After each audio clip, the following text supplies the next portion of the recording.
Prajwal Revanna pen drive viral ಪ್ರಕರಣಕ್ಕೆ ಸಂಬಂಧಪಟ್ಟ ಹಾಗೆ ಬಂಧಿತ ಇಬ್ಬರು ಆರೋಪಿಗಳಿಗೆ ನ್ಯಾಯಾಂಗ ಬಂಧನವನ್ನು ವಿಧಿಸಲಾಗಿದೆ. ಲಿಖಿತ್ ಹಾಗೆ ಚೇತನ್ಗೆ 14 ದಿನಗಳ ನ್ಯಾಯಾಂಗ ಬಂಧನವನ್ನ ವಿಧಿಸಿ ನ್ಯಾಯಾಧೀಶರು ಆದೇಶವನ್ನ ಕೊಟ್ಟಿದ್ದಾರೆ. ಜೆಎಂಎಫ್ಸಿ ನ್ಯಾಯಾಧೀಶರಾದಂತಹ ಗಿರಿಗೌಡ ಆದೇಶವನ್ನ ಕೊಟ್ಟಿದ್ದಾರೆ.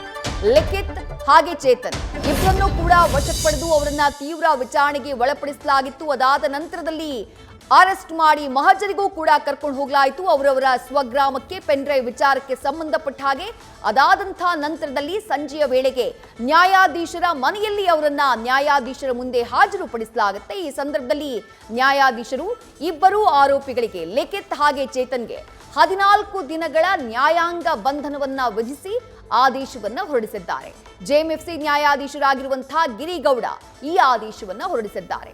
ಪ್ರಜ್ವಲ್ ರೇವಣ್ಣ ಅವರ ಅಶ್ಲೀಲ ವಿಡಿಯೋಗಳನ್ನ ವೈರಲ್ ಮಾಡಿದಂತಹ ವಿಚಾರಕ್ಕೆ ಸಂಬಂಧಪಟ್ಟ ಹಾಗೆ ಹಾಸನದ ಸೆನ್ ಪೊಲೀಸ್ ಠಾಣೆಯಲ್ಲಿ ಏನ್ ಪ್ರಕರಣ ದಾಖಲಾಗಿತ್ತು ಅದಕ್ಕೆ ಸಂಬಂಧಪಟ್ಟ ಹಾಗೆ ಆರೋಪಿಗಳಾಗಿರುವಂತಹ 5 ಹಾಗೆ 6ನೇ ಆರೋಪಿ ಪ್ರಕರಣದಲ್ಲಿ ಲಿಖಿತ್ ಹಾಗೆ ಚೇತನ್ ಅವರನ್ನ ಅರೆಸ್ಟ್ ಮಾಡಿ ಇವತ್ತಿಡೀ ವಿಚಾರಣೆ ಮಾಡಿ ಅದಾದ ನಂತರದಲ್ಲಿ ನ್ಯಾಯಾಧೀಶರ ಮುಂದೆ ಹಾಜರುಪಡಿಸಲಾಗಿತ್ತು.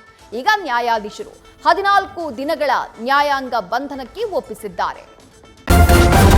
ನ್ಯೂಸ್ ಫಸ್ಟ್ ನಿರ್ಭೀತಿಯಿಂದ ನಿಮ್ಮ ಪರವಾಗಿ.